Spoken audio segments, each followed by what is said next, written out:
a guy that racked up 94 tackles. As we move to the linebacking position, of course, Henry To'oTo'o. He moves on to the next level. Will Anderson, you're probably not an NFL or a college football fan if you don't know that he's moving on to the next level. Linebacker is always a strength, but how do we look in 23? Well, starting off with the inside backers first, Mark, you mentioned Henry To'oTo'o departing to the draft. Jalen Moody is gone as well. So when you look at the inside backer position, two guys I will have my eyes on. Both of these guys came in the 2021 class, and I'm referring to Deontay Lawson, who came out of Mobile as a 4-star, and Kendrick Blackshire from Duncanville, Texas, who came out as a 4-star. Now, Lawson got his feet wet quite a bit last year.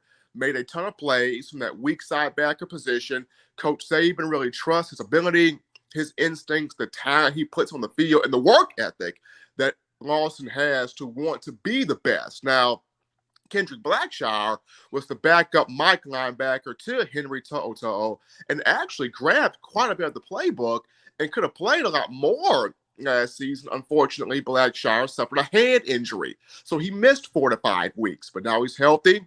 He's good to go. Looking forward to seeing what he does. But then the guys behind those two, you look at Justin Jefferson, who you recruited as a JUCO guy. He runs a verified 4.38 40.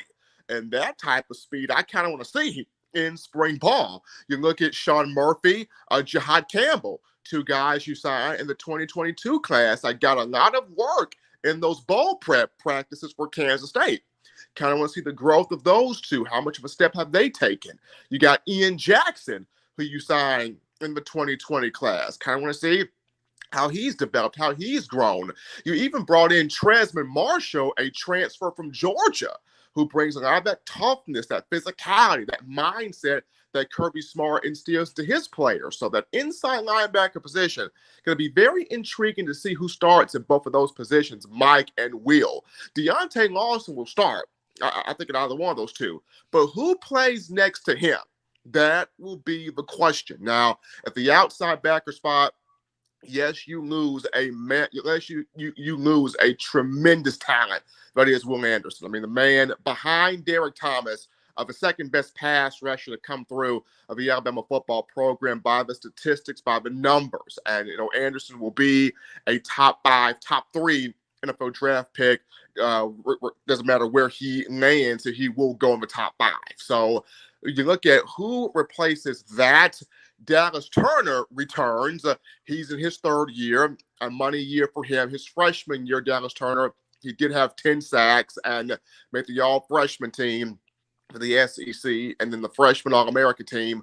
The numbers they were not the same last year. Only had 4 sacks, and a lot of that was due to the play calls were sort of dropping him back into coverage as opposed to letting him attack the quarterback, which he is known for doing. So I think Dallas Turner will take his numbers back forward, back higher in the upcoming fall here. But behind Dallas Turner, Chris Braswell should be the other starting outside linebacker. He came as a 5-star in the 2020 class and was a bit heralded more than what Will Anderson was. Braswell, a product of Baltimore, Maryland, by the way of St. Francis Academy. So excited to see what Braswell does, what Dallas Turner does. But the guys behind those two, you still have Quandarius Robinson. You still have Keanu Colt. You still have Jeremiah Alexander, who's coming back for his sophomore season. And then you've got Keon Keeley, where if he doesn't fit as a defensive end, he will fit as a stand-up outside rushing linebacker. So you got depth there at the outside backer position as well. And with Coleman Hutzler being the outside linebackers coach, you got to find your inside linebackers coach with Austin Armstrong moving on to take the job at Florida, the open DC position. There's still talent there at both linebacker spots. It'll be interesting to see who plays next to Deontay Lawson inside, and then outside behind Dallas Turner and Chris Braswell, who's ready to snatch the reins as the next edge rushing beast on the rise. Folks, if you like the content, please like the video and share it on social media. Subscribe right here at the Voice of College Football. We got our guy, Stephen M. Smith from Touchdown, Alabama on the line. In My Own Words is the show Monday, Wednesday, Friday at 6 Central right here on YouTube.